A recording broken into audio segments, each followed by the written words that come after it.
በሀገር ውስጥና በውጭ ሀገራት ሰሞኑን ወታደራዊ ዝግጅት ሲያደርግ የነበረው ህወሓት ዛሬ እንደዚሁ በተከዜ ቀጠና ውጊያ መክፈቱ ነው እየተሰማው። ከሀገር ውስጥ በራያ ቀጠና፣ በጠለምት ቀጠና እንዲሁም ደግሞ በኮረምና በወልቃይት የተለያዩ ግንባሮች ዝግጅት እያደረገ የሚገኘው ህወሓትና እንዲሁም ደግሞ ከሀገር ውጭ በሱዳንና በኤርትራ በኩል እንደዚህ ወታደራዊ ጥምረቶችና ወታደራዊ ዝግጅቶችን እያደረገ የሚገኘው ህወሓት ዛሬ ጥቃት እንዲሁም ደግሞ ውጊያ መክፈቱን የሚገልጽ መረጃ ይዣለሁ። ይሄ በዚህ ሰዓት ከያስኳቸው 3 አጫጭር መረጃዎች መካከል አንዱና እንደዚሁም በርከት ያሉ ዝርዝር መረጃዎች የተካተቱበት መረጃ ነው። ይህንን ጨምሮ ሌሎች የግንባር መረጃዎችን እየተከታተላችሁ አብራችሁ እንድትቆዩ ነው በአክብሮት የምጋብዛችሁ። እንደምታስታውሱ እንግዲህ ሰሞኑን በተለይ ላለፉት 3 ቀናት በህወሓት በኩል አዲስ ወታደራዊ እንቅስቃሴ፣ ወታደራዊ ዝግጅቶች የተደረጉ መሆናቸውንና ለዚህም አጋር የተባሉ ኃይሎችን ጭምር ሰራዊት በማንቀሳቀስ በተለይ በደጋ አርቢ ተብሎ የሚጠራው አካባቢ ስልጠና ሲወስዱ የነበሩ የአፋር ታጣቂዎች ወደ ራያ መሆን እንዲመጡ እንደተደረገና ከአዛዦቻቸው ጋር ወታደራዊ ዝግጅት መደረጉ በትላንትናው ዕለት በሱዳን የኤርትራ የሱዳንና የትግራይ ወታደራዊ አዛዦች በተገኙበት እንደዚሁ ጽምዶ ሁለተኛ ዙር መርሃ ግብር መደረጉና መከናወኑ ይታወቃል። ከዚህ ጋር በተያያዘ እንግዲህ ያለው ዝግጅት በትግራይ ወደ 12 ቢሊዮን ብር ገንዘብ ለማሰባሰብ ታቅዶ እንቅስቃሴ መጀመሩ ይታወቃል። ይህ በተደጋጋሚ በየዕለቱ እየተገለጹ ካሉ መረጃዎች መካከል የሚገኙ ሲሆን በየዕለቱ ካሉት መረጃዎች ዛሬ ደግሞ ወደ ግንባር ጦርነት መሸጋገሩን የህወሓት እንቅስቃሴ የሚያሳይ መረጃ ይዣለሁ። በነገራችን ላይ የህወሓት ለትግራይ ክልል ይሰጥ የነበረው 12 ሚሊዮን ሊትር ነዳጅ በየወሩ በፌዴራል መንግስት በኩል አሁን ወደ 1 ሚሊዮን ዝቅ እንዲል ተደርጓል የሚሉ መረጃዎችም ወጥተዋል።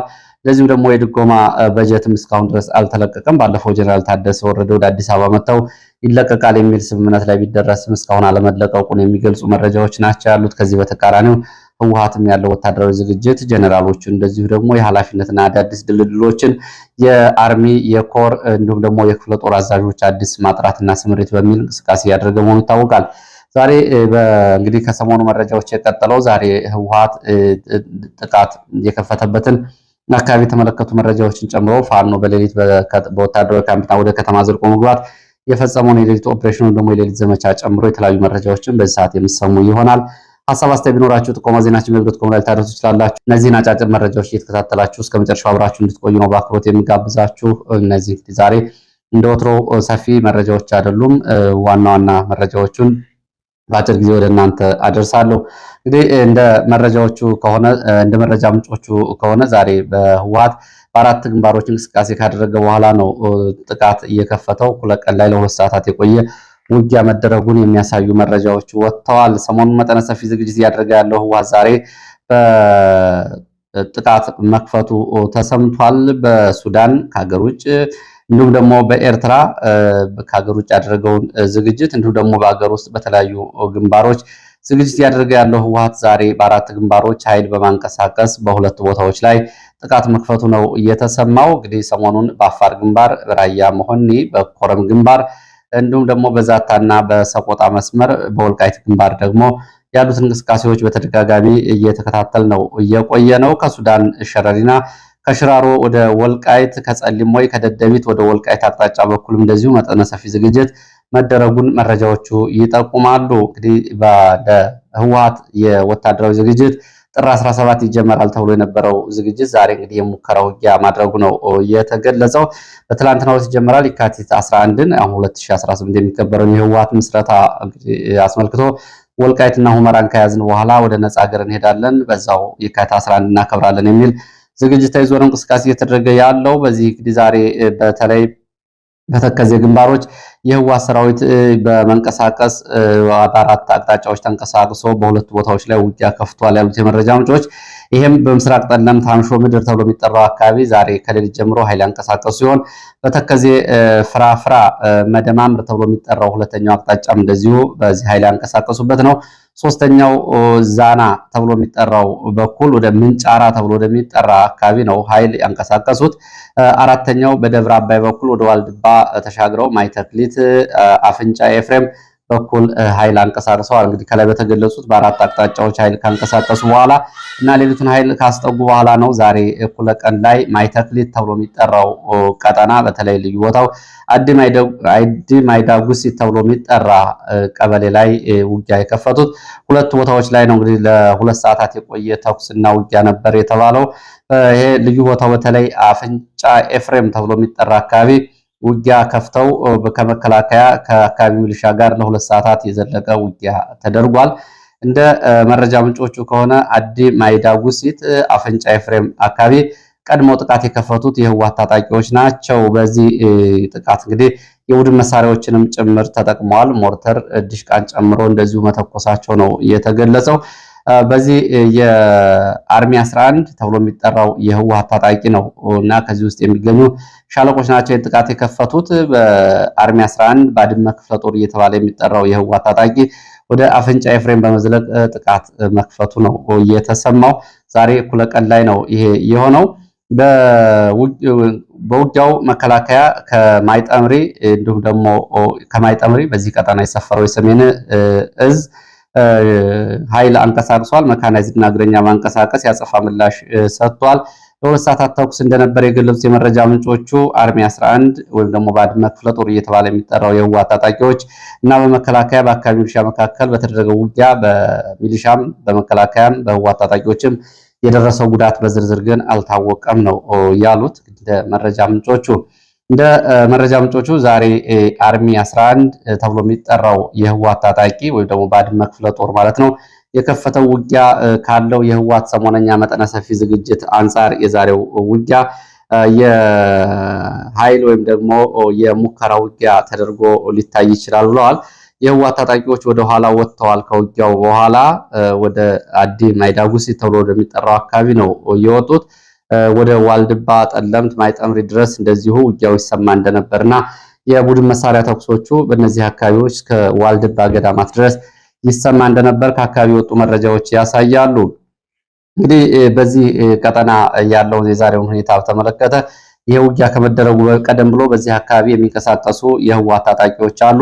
በዚህ ቀጠና ተፈናቃይ ተብለው ተመልሰው የነበሩ ወደ 614 የሚደርሱ ሚሊሻዎች ወደ ሽሬ ቀጠና እንዳባጉናና ገነተ ማርያም ተብሎ የሚጠራ አካባቢ ተጠርተው ወታደራዊ ስልጠና ሲወስዱ ከሰነበቱ በኋላ ነው ዛሬ በአራት ግንባር ህወሓት ይህንን ኃይል እያንቀሳቀሰው። ከዚህ ጋር በተያያዘ ያው ሰሞኑን መጠነ ሰፊ ዝግጅት አድርገዋል። ወረራ እናደርጋለን እያሉ ነው የሚገኙት። ዛሬ ይህንን አድርገዋል። የደረሰው ጉዳት ባይታወቅም እንግዲህ ዘጌት ብለው ጠለምት አካባቢ የወጡ መረጃዎች እንደሚያሳዩት ማይዳጉሲት ተብሎ የሚጠራው አካባቢ በውጊያው ከተጠናቀቀ በኋላ የመከላከያ አዛዥ የ51ኛ ክፍለ ጦር አዛዥ እንደሆነ ነው የተገለጸው።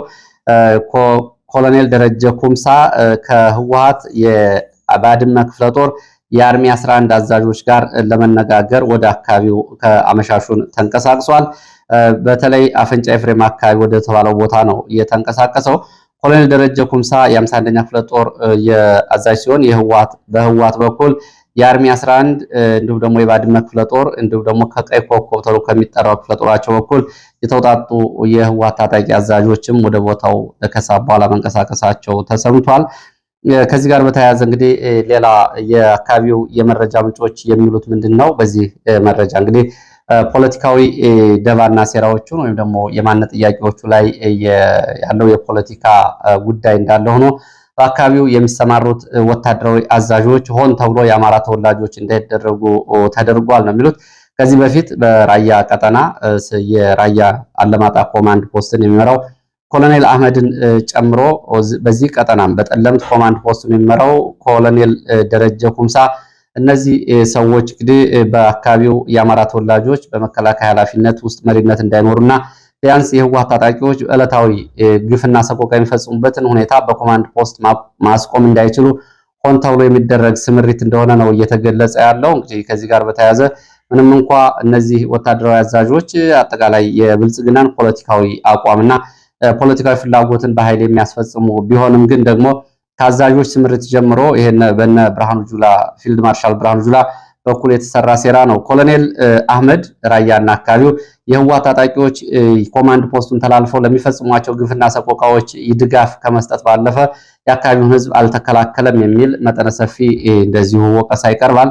በተመሳሳይ ኮማንደር ደረጀ ኩምሳም ካሁን በፊት የህወሓትን የሚሊሻዎችን እንቅስቃሴ መረጃ የሚያመጡ ሰዎችን የአካባቢው ነዋሪዎችን እንዲሁም ደግሞ የማንነት ጥያቄ የሚያነሱ ሰዎችን ጥያቄ ውድቅ በማድረግ ከህወሓት ሰዎች ጋር እንደዚሁ እንግዲህ እኛም ፈታዋለን በሚል ጥያቄዎች ከፍ እንዳይሉና የአካባቢው ሚሊሻዎችም ትጥቅ እንዲፈቱ በተደጋጋሚ ጫና ያደርጋሉ ነው የተባለው። እንደ መረጃ ምንጮቹ ኮሎኔል አህመድ በራያ አላማጣ የኮማንድ ፖስቱ መሪ እንዲሁም ደግሞ ኮሎኔል ደረጀ ኩምሳ የ51ኛ ክፍለ ጦር በጠለምት ቀጠና የኮማንድ ፖስት አስተባባሪ እነዚህ ሁለቱም እንግዲህ በሚስቶቻቸው በኩል ከህወሓት ሰዎች ጋር ያላቸው ተዛምዶ ነው እየተገለጸው። ምንም እንኳ ማህበራዊ ጋብቻ እንደ ፖለቲካና እንደ ወታደራዊ መጠቀሚያ አይውልም መብት ነው ቢባልም ግን እዚህ ላይ ግን በተግባር እየታየ ያለው ሁኔታ ይሄ ነው። ኮሎኔል አህመድ የሻሸመኔና የአካባቢ ተወላጅ ሲሆን ባለቤቱ እንግዲህ ከህወሓት ወታደራዊ አዛዦች መካከል የአንዱ ቤተሰብ ነች።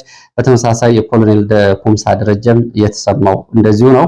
ለማንኛውም በጠለምትና በራያ ቀጠና እንግዲህ እነዚህ የአማራ ተወላጅ መከላከያ አመራሮች እንዳይሰማሩ የተደረገው ሆን ተብሎ ነው።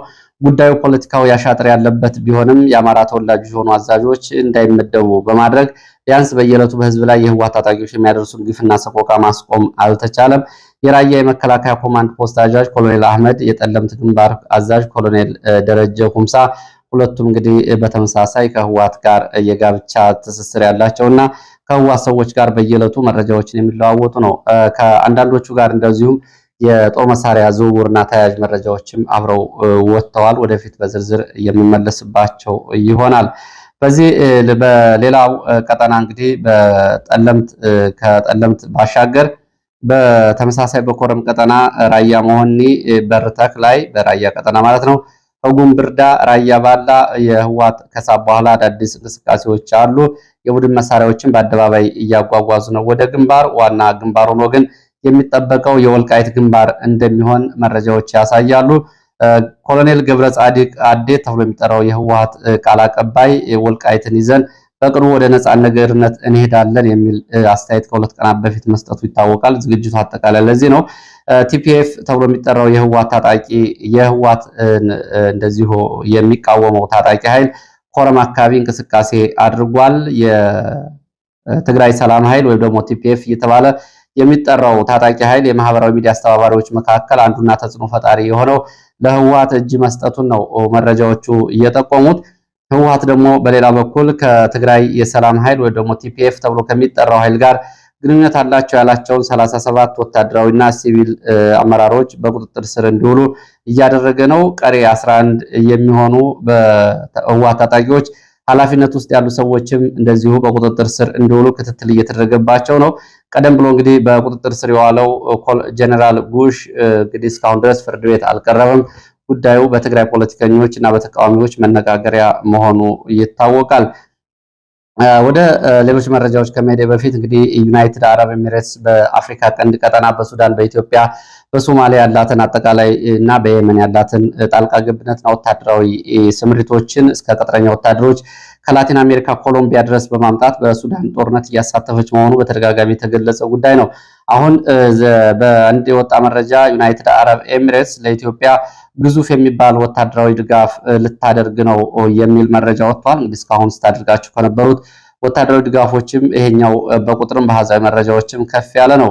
አረብ ወታደራዊ ገጽ ይዞት እንደወጣው እንደ አረብ ወታደራዊ ገጽ መረጃ ከሆነ በዩናይትድ አረብ ኤሚሬትስ የተባበሩት አረብ ኤሚሬትስ ለኢትዮጵያ 20 ፈረንሳይ ሰራሽ ሚራዥ ተዋጊ አውሮፕላኖችን እና እንዲሁም ደግሞ 2000 የሚደርሱ ዘርፈ ብዙ ተዋጊ እንዲሁም ደግሞ ወታደራዊ እቃዎችን የሚያጓጉዙ የጦር አውሮፕላኖችን ልትሰጥ እንደሆነ ነው የተገለጸው። እንግዲህ ቁጥሩ ሲታይ ይሄ ምናልባት አንዳንድ ሀገራት ካላቸው